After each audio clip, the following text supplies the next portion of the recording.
I've now given you the case for thinking that there's nothing untoward going on. It's not evil capitalism. It's not discrimination. It's just due to choices, voluntary choices of men and women. And I'm now going to offer you two proofs or bits of evidence or something like that to buttress this. The first one is logic. I wish I could make this better. Maybe that's better. Now, I'm going to assume that the men and the woman each have a productivity of $10 an hour. And I'm going to assume, what the hell did I do?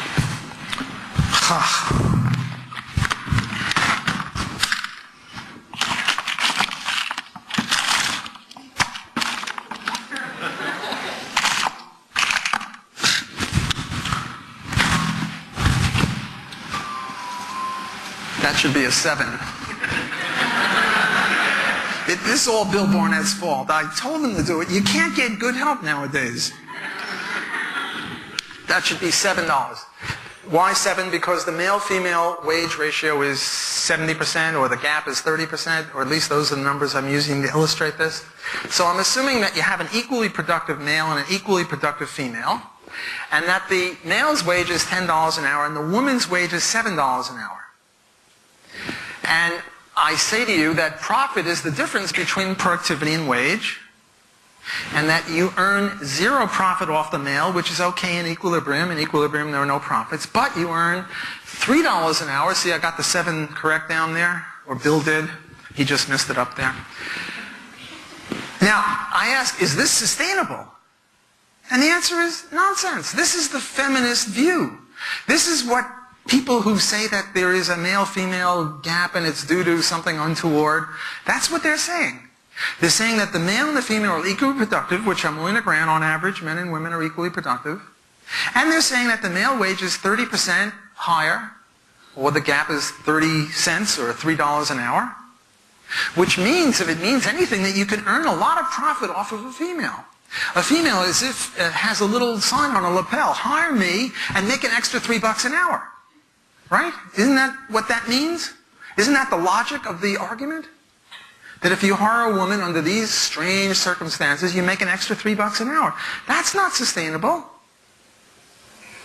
If you can make more money hiring a woman, and I'm a male chauvinist pig and I refuse to have anything to do with women, I don't want to hire them, they should be barefoot, pregnant in the kitchen, the whole business, I don't want to have anything to do with them, I'll go broke. I'll go broke because my competitors will say, I don't care, women, men, I'm just discriminating in favor of the color green as in money. And I'm going to hire the woman and underprice you and drive you out of business, you rascal. Now, I don't say that there's no such thing as sexism, or later on I'll get to racism, but I say that the market stops this. The market is the solution to the problem of sexism. If there is any in the first place, which there isn't. But if there were, the market would tend to drive it away. Will it always succeed fully? No. We're never at equilibrium. But there's always market forces grinding away at people who hire higher-priced workers when they could have got equally productive, lower-priced workers. It's just not sustainable. Now, some people are convinced by the logic. Other people, logic schmogic. Let's talk about a little empirical evidence here. What's going on here? What's going on here is if you want to test, and I don't like these words, they're based on neoclassical economics. I'm an Austrian, so I don't go for testing, I don't go for evidence. This is an illustration. But if you wanted to test this, what you would do, or if you want to illustrate this, better said, what you would do is, remember, my thesis, not original with me, but the thesis that I'm articulating is that it's due to marital asymmetry. It's the marital asymmetry hypothesis. So what you do is you take people who have never been married, and you look at the male-female ratio of people who have never been married, and you come up in Canada in 93. It's the same thing for the last 20 years, and I'll show you a diagram to prove that. And it's the same thing in Canada. I just happened to be in Canada when I did this. The ratio is 99.2. Now, I tell you, when you get 99.2, that's that's unity. I mean, when you deal with statistics, you never get exact perfection. The statistics are a little wonk. I mean, it's the government who's collecting them. How much can you trust government statistics? But even on their own bloody statistics, there's no wage gap. Whereas the wage gap for the ever married is gigantic. And the point is that there are more ever marrieds than never marrieds. And what I mean by never married is never married. Not married and then divorced or separated or widowed or anything like that. And it's very difficult to get these census people to talk about never married status. They only talk about singles. Sometimes you get it, but you have to like pull teeth to get it. My co-author and I were in a competition with Walter Williams and Thomas Sowell, about whom I'll have a lot more to say later, as to who could get a higher ratio for females to males. And I think we beat them. We got 109.8. Namely, females were higher than males by 9.8%. But you see, in statistics, what you're going to get is somewhere between 0.8 and 1.2.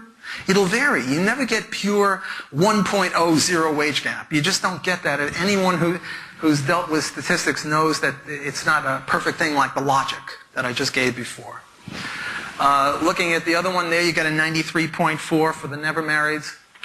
And then what we did is we took age as a proxy for marital status. And we said, well, people between 16 and 24 probably have never been married, or at least very few of them have been married. And we look at the ratio, and we find 94.8, which again is virtually no gap. So if those of you who don't like the logic, maybe will like the statistics. See, this is a very telling thing, because according to the marital's asymmetry hypothesis, it's very easily understandable.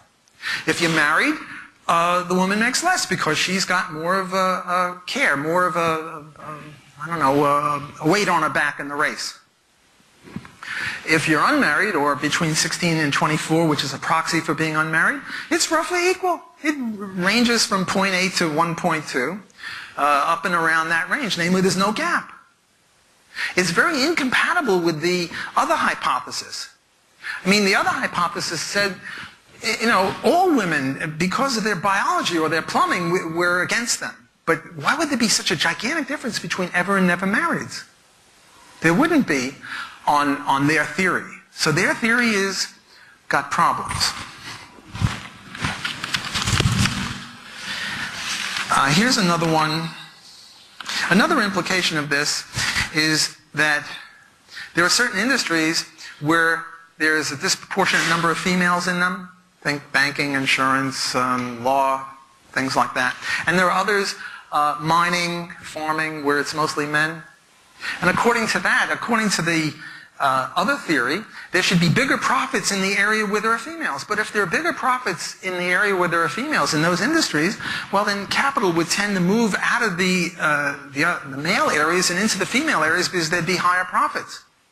So again, this is a very untenable, unsustainable hypothesis, and I think we have to reject that hypothesis.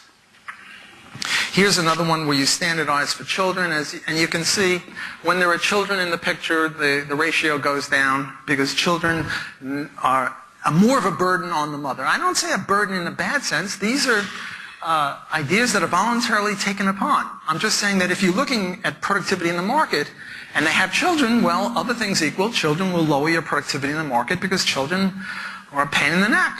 I mean, you know, they take a lot of time. And here is that diagram where I was going to show you that nothing changes. The ratios are the same. This is 1941, 51, 61, 71, 81. I haven't done it recently, but the ratios are about the same. You can see that this one up here is the never marrieds, and this is the all, and this is the never married, the ever married. You get that? So it's a flat kind of a thing. Nothing changes. This is based on biology or sociology or something, and nothing changed in 50 years, and I don't think anything ever will change. There'll always be a female-male wage gap, and it's got nothing to do with capitalism.